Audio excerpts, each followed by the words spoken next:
Vous qui êtes venus ici, petits et grands, jeunes et vieux, vous avez de la chance, sachez-le bien. Je ne cherche pas à vous tromper, vous vous en rendrez bien compte avant que je m'en aille. Restez assis, ne faites pas de bruit. Je ne suis pas seulement un raconteur d'histoires. Je ne fais pas que divertir les esprits. Je soigne aussi les corps. Je suis médecin. Le seigneur du Caire m'a retenu plus d'un été. Je suis resté longtemps avec lui. J'y ai gagné beaucoup d'argent. J'ai passé la mer et je suis revenu par le pays des Maures, où j'ai fait un long séjour. Et je suis passé par Salerne, par Burienne et par Biterne, en Pouille, en Calabre, à Palerme. Partout j'ai recueilli des herbes qui ont de grandes vertus. Quel que soit le mal sur lequel on les applique, ce mal s'enfuit.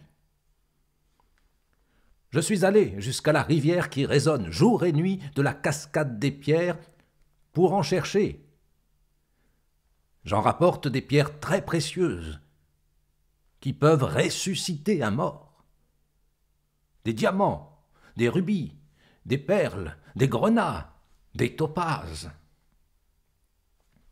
Il ne craindra pas les menaces de la mort, celui qui les porte. Il serait fou d'être inquiet. Il n'a pas à craindre qu'un lièvre l'emporte, s'il reste ferme. Pas plus qu'il n'a à craindre les aboiements d'un chien, ni les braiements d'un vieil âne, s'il n'est pas couard. Il n'a rien à craindre d'aucun côté, s'il n'est pas une poule mouillée. J'apporte des herbes des déserts de l'Inde et des landes et de la terre qui flottent sur l'onde dans les 4 parties du monde, aussi loin qu'ils s'étendent. Vous pouvez m'en croire. Vous ne savez pas qui vous avez en face de vous. Taisez-vous et restez assis. Voyez mon herberie. Je vous le dis, ce n'est pas le marché aux puces, mais des produits de qualité. J'ai l'herbe qui redresse les bites et celle qui rétrécit les côns, sans aucune peine. Si la veine du cul vous élance, je vous en guérirai sans contestation.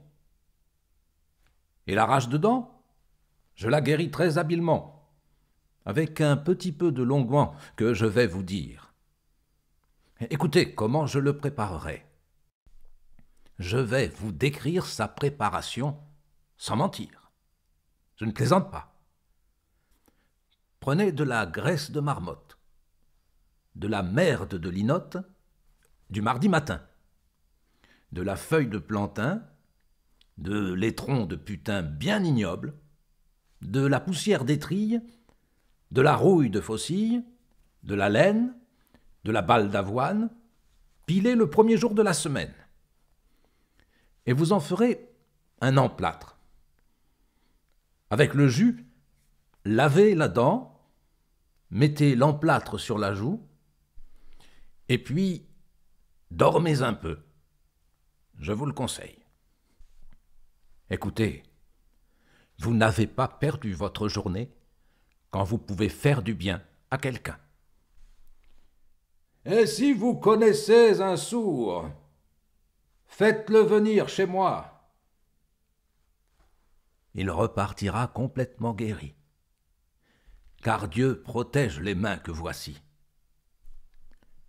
Il n'a jamais entendu moins qu'il n'entendra alors. Écoutez maintenant ce dont m'a chargé ma maîtresse, qui m'a envoyé ici. Bonnes gens, je ne suis pas de ces pauvres prêcheurs, ni de ces pauvres marchands de simples qui vont devant les églises avec leurs pauvres capes décousues, en portant des boîtes et des sachets et qui étalent un tapis. Sachez-le, je n'appartiens pas à cette catégorie. Mais je suis au service d'une dame qui s'appelle Madame Trotte de Salerne. Elle se fait un couvre-chef de ses oreilles. Et ses sourcils lui pendent en chaînes d'argent sur les épaules. Sachez que c'est la dame la plus sage qui soit dans les 4 parties du monde. Ma maîtresse nous envoie dans diverses régions et dans divers pays. En Pouille, en Calabre, en Toscane, en Campanie, en Allemagne, en Saxe, en Gascogne, en Espagne, en Brie, en Champagne, en Bourgogne, dans la forêt des Ardennes, pour tuer les bêtes sauvages, pour extraire les onguents, et pour donner des remèdes à ceux dont le corps est en proie à la maladie. Ma maîtresse m'a bien ordonné de prononcer, en quelque lieu que je vienne, quelques paroles instructives pour ceux qui seraient autour de moi. C'est comme cela que je vends mes herbes et mes onguents. Celui qui en voudra, qu'il les prenne. Celui qui n'en voudra pas, qu'il les laisse.